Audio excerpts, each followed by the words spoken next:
Hello everybody, I'm Pam and welcome back to my YouTube channel. This channel helps you learn English 3 ways. 1. English lessons. 2. Information about study abroad. And 3. Preparation for the PTE, an international test of English. In today's video, we're tackling a PTE question type that joined the PTE academic in August 2025. It's called Respond to a Situation.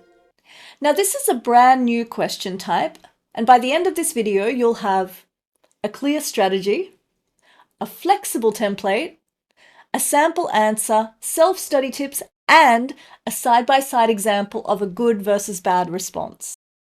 But first, what changed in August 2025? In August, PTE introduced 2 new question types, and these question types make the test better at checking your real communication skills. Most of the test is still the same, but now in the speaking section, you'll also see summarize group discussion and respond to a situation. Last week, I posted a video about summarize group discussion, so today it's respond to a situation. Also, PTE is now using human examiners sometimes for some questions. And the scoring is a little different for some question types. For example, the read aloud question used to affect both your reading and your speaking score. Now it just affects your speaking score. But overall, don't panic. The main change is that PTE is getting better at recognizing crazy template use. Have you seen those kinds of crazy, long, complex templates online? Do not use anything like that anymore. Only use very simple, flexible templates. And I have only ever recommended simple templates, so if you use my strategies, you'll be fine. But I'm going to make new videos for every question type anyway, just to make sure everything is totally up to date and to make them even better for you. Now, let's get started with PTE question type, respond to a situation. It's in section 1, speaking, and it's the 8th question type. You'll see a short written situation, and then you'll hear a beep. Talk into the microphone. You have 40 seconds to respond to the situation. Now, all the situations are normal, real-life situations. So here is an example. You are in a work meeting, and your manager has just asked if you agree with him. You do not agree with him. What would you say? Here are some more. Your teacher gave you a bad grade. What do you say to her? You spilt coffee on your friend's new clothes. What would you say? So your job is to explain how you would respond. Don't make a speech. You don't need to use an introduction and a conclusion. Don't be too formal. These are natural, everyday situations. So just explain how you'd respond naturally. The most common mistake you can make with this question type is not being kind. Seriously. So for our strategy, let's keep it super simple, 2 points and 1 template. Point number 1. As I said, in this task, your score goes up if you're kind. If your answer shows that you are thinking about the other person's feelings, like being kind to your boss or kind to a friend, you'll score higher. That is the main point of this question type. Now, you might really want to be honest and direct, and in real life, that's fine. But for PTE points, the safest answer is the kind answer. Why?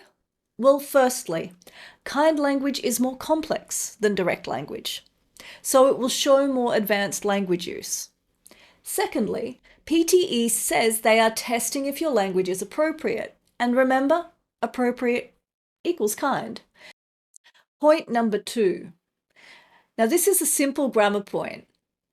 The situations are imaginary, so use would. Say, I would do this, I would say that. To make it easy, here's a simple, flexible template. You can change it to suit you and to suit the question, but remember to A, be kind, and B, use would. When people, they often feel, so I'd try to be, in this situation, I wouldn't, I would. Okay? So let's use this template to give a response to the same situation about a boss. You are in a work meeting, and your manager has just asked if you agree with him. You do not agree with him. What would you say? When people are in front of others, they often feel easily embarrassed, so I'd try to be gentle. In this situation, I'd probably say I need time to think. I would not disagree with my boss in the meeting. I'd talk to him privately later and tell him my honest opinion then. Now let's try it with another example. Your friend has gained weight and is feeling upset. They ask you for advice on how to lose weight in a healthy way. What would you say? When people ask about weight loss, they often feel insecure, so I'd try to be encouraging. In this situation, I'd probably suggest eating more fresh vegetables. I wouldn't tell them to cut out carbs or do anything extreme. I would probably also talk to them about fun ways to exercise. Now, this template does all the hard work to make sure that you are clear and grammatically correct. You just need to focus on being kind. Now, let's consider an example of what not to do. Yeah, maybe just eat less? Like, don't eat junk food and maybe go running or something? I don't know, it's just, maybe try harder. Now, why was that example bad? Well, firstly, it's not kind, or in PTE language, not appropriate. Secondly, it's not clear. You said maybe, I don't know, maybe. Can you see the difference? It's the same level of English, but if you focus on kind language and you use my template for structure, it makes a huge difference. If that basic template is easy for you, you're ready to try for a higher score. And the best way to upgrade is to use a bigger range of natural expressions, like, to be honest, I suppose I'd, or one way to handle this could be to, or I certainly wouldn't dream of. Now just remember, if you're not confident with such expressions, just stick to the basic template. You'll get more points by being simple, clear, and correct than by being fancy, confusing, and wrong. In summary, to succeed in the PTE question type, respond to a situation, be kind, use would, and practice.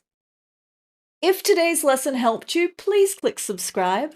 I post clear, focused PTE videos that make PTE easy. And if you're preparing for the PTE right now, here are 3 more ways I can help you. 1. My book. It's up to date as of August 2025. It has everything you need for self-study. Trust me, you'll never need a PTE teacher again if you get this book. 2. Study plan. If you've failed before, I can analyze what went wrong and give you a clear plan to reach your goal. So this is perfect for people who have tried the test before, maybe been surprised and disappointed by their results, and don't want to waste money doing the test again until they know exactly what they need and how to do it. And 3, coaching. If you want lessons, feedback, and personal support, I offer one-on-one coaching. Now, spaces are limited, but reach out and I'll do my best to fit you in. Thanks for watching, lovely people. Now go study. You've got this. One more quick tip to help you boost your respond to a situation score. I recommend learning feelings vocabulary. Words like embarrassed, or instead of embarrassed, humiliated, or instead of humiliated, mortified. Respond to a situation is all about being kind. If you can name the emotion of the other person, that's one way to show your kindness. or in PTE language, to show your use of appropriate English.